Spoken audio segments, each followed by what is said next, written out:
السلام علیکم، میں ہوں عمر اسماعیل اور آپ دیکھ رہے ہیں انسائیڈ ڈوگماز۔ آج ہم نے بچوں کے بارے میں ایک سیریز شروع کرنی ہے جس کا میں نے پچھلی ویڈیو میں بتا دیا تھا۔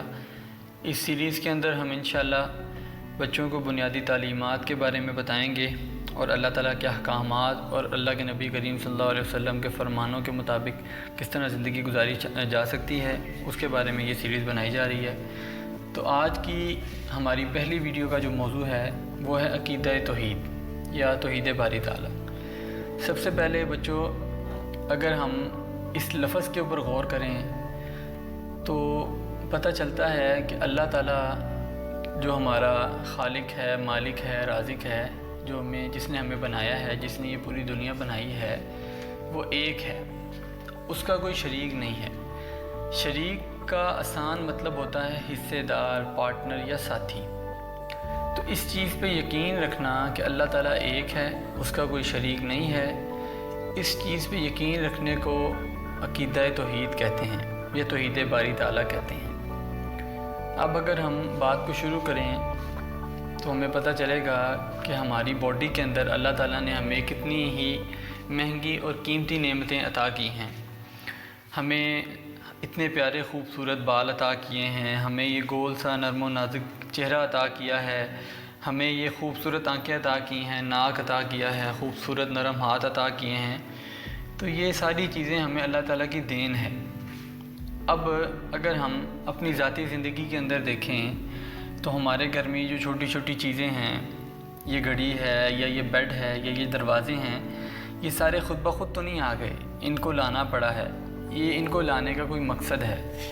اور وہ ساری چیزیں جو ہمارے گھر میں موجود ہیں، ہم ان کو کتنے پیار سے استعمال کرتے ہیں، تو یہ ساری چیزیں خود بخود تو نہیں بن گئیں، ان کو بنانا پڑا ہے۔ اسی طرح اگر ہم گھر سے باہر نکل کے دیکھیں تو ہمیں درخت نظر آتے ہیں، سورج نظر آتا ہے، رات کو چاند نظر آتا ہے، ستارے نظر آتے ہیں۔ تو یہ ساری چیزیں جتنی بھی ہمیں نظر آتی ہیں، یہ ساری اللہ رب العزت کی بنائی ہوئی ہیں، پیارے اللہ تعالیٰ کی بنائی ہوئی ہیں۔ تو اب اگر دیکھیں تو یہ اگر ایک چھوٹا سا کمرہ بھی اپنے آپ نہیں بن سکتا تو یہ ہمارے جو منہ میں موتیوں جیسے دانت ہیں، یہ سب کیسے تیار ہو گئے؟ یہ سب کچھ اللہ تعالیٰ نے ہمیں عطا کیے ہیں۔ اب اگر ہم کسی سے کوئی چیز لیتے ہیں تو پہلے ہم اس بندے کو پہچانتے ہیں، اس بندے کو جانتے ہیں۔ اگر ہم اس بندے کو جانتے ہوں گے تو ہم اس سے کوئی چیز لیں گے۔ اگر ہم کسی بندے کو نہیں جانتے تو اس سے ہم چیز کیسے لے سکتے ہیں؟ تو اگر ہم کسی سے چیز لیتے ہیں تو ہم چیز لینے کے بعد اس کا شکریہ ادا کرتے ہیں۔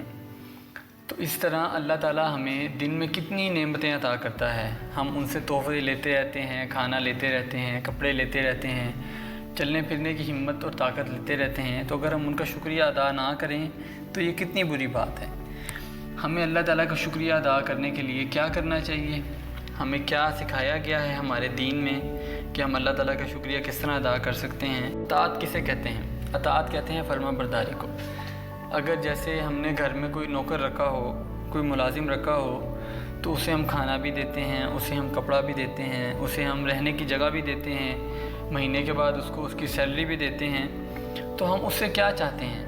ہم اس سے کیا خواہش کرتے ہیں کہ وہ ان چیزوں کے بدلے جو ہم اس کو فیسلٹیز دے رہے ہیں، اس کے بدلے وہ ہمیں کیا دے؟ تو وہ آپ خود سوچیں۔ تو ہم یہی چاہیں گے نا کہ ہمیں اس سے کچھ نہیں چاہیے، صرف ہم اس سے جو کام کہیں وہ اس سے کام کرے، ہمارے کام سے انکار نہ کرے، ہمارا کہنا مانے۔ تو یہ جو کہنا ماننا ہے، یہ جو فرما برداری کرنا ہے، اس چیز کو اطاعت کہتے ہیں، ٹھیک ہے؟ اب ہمیں اللہ تعالیٰ کی اطاعت کس طرح کرنی ہے یہ میں آپ کو اگلی ویڈیو میں بتاؤں گا۔ اس ویڈیو کے اندر جو میں نے آپ کو میسج دیا ہے کہ ہمیں اللہ تعالیٰ کا شکریہ ادا کرنا ہے، ہمیں دنیا کے اندر جو چیزیں اللہ تعالیٰ نے دی ہیں، ہماری جسم کی جو نعمت ہمیں دی ہے، ہماری روح کی جو ہمیں نعمت دی ہے، ہم نے اس کا شکریہ ادا کرنا ہے، اس پہ غور و فکر کرنا ہے اور ان باتوں کو سمجھنا ہے اور عقیدہ توحید پہ یقین لانا ہے۔ تو آج کا جو ہمارا موضوع تھا ہم نے اس پہ بات کر لی ہے۔ اب اگلی ویڈیو میں آپ سے ملاقات ہوگی، تب تک کے لیے ہمیں اجازت دیجیے۔ اللہ نے کے بعد